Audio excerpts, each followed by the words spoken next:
Guys, কুরবানি ঈদের আজকে তৃতীয় দিন, আর তৃতীয় দিনে আমি চলে আসলাম ডাকবাংলোতে। তো ডাকবাংলোতে আসতে না আসতে দেখতে পাচ্ছি যে কিছু ভাইয়েরা গান বাজনা করতেছে, খুবই ভালো লাগতেছে বিষয়টা। তারপর তাদের গান বাজনা শোনার পর চলে আসলাম আমরা এই বিশাল নৌকার মধ্যে, যেটা হাওয়ায় ভাসে, পানিতে নয়। তো সে জায়গায় ভাসছিলাম, খুবই ভয়ও করতেছিল, আবার ভালো লাগতেছিল, খুব আরাম লাগতেছিল। আবার ভয়ের বিষয়টা হচ্ছে একদম মাথায় বসছিলাম, মনে হচ্ছে যে আমি এখনই পড়ে যাব। তো আমরা হাওয়াই নৌকায় ভাসার পর এখন আমরা চলে যাব হচ্ছে চরকিতে। চরকি অর্থাৎ ওই যে আর কি গোল গোল ঘুরে, যেটা দেখতে তো পারতেছেন আপনারা। তো এই জায়গায় ঘুরে অত একটা মজা পাই নাই, এর কারণ হচ্ছে এটা শুধু গোল গোল ঘুরতেছিল আর মাথাও ঘুরাইতেছিল, খুব খারাপ লাগছে এই জায়গা থেকে নামার পর। শুধু মজা লাগছিল নৌকা ওঠার পর। গাইস, আমরা কিন্তু হাওয়াই নৌকায় বেশিক্ষণ চড়ি নাই, তারপরেও কিন্তু আমাদের থেকে 50 টাকা করে রাখছে।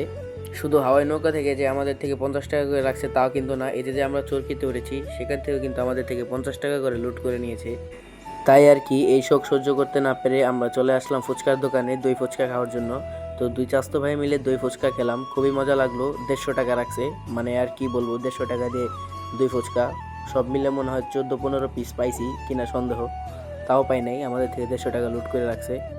তাই আর কি এত কষ্ট সহ্য করতে না পেরে আজকের মতো ভিডিওটা এখানেই সমাপ্ত করছি। সকলকে ধন্যবাদ। আসসালামু আলাইকুম।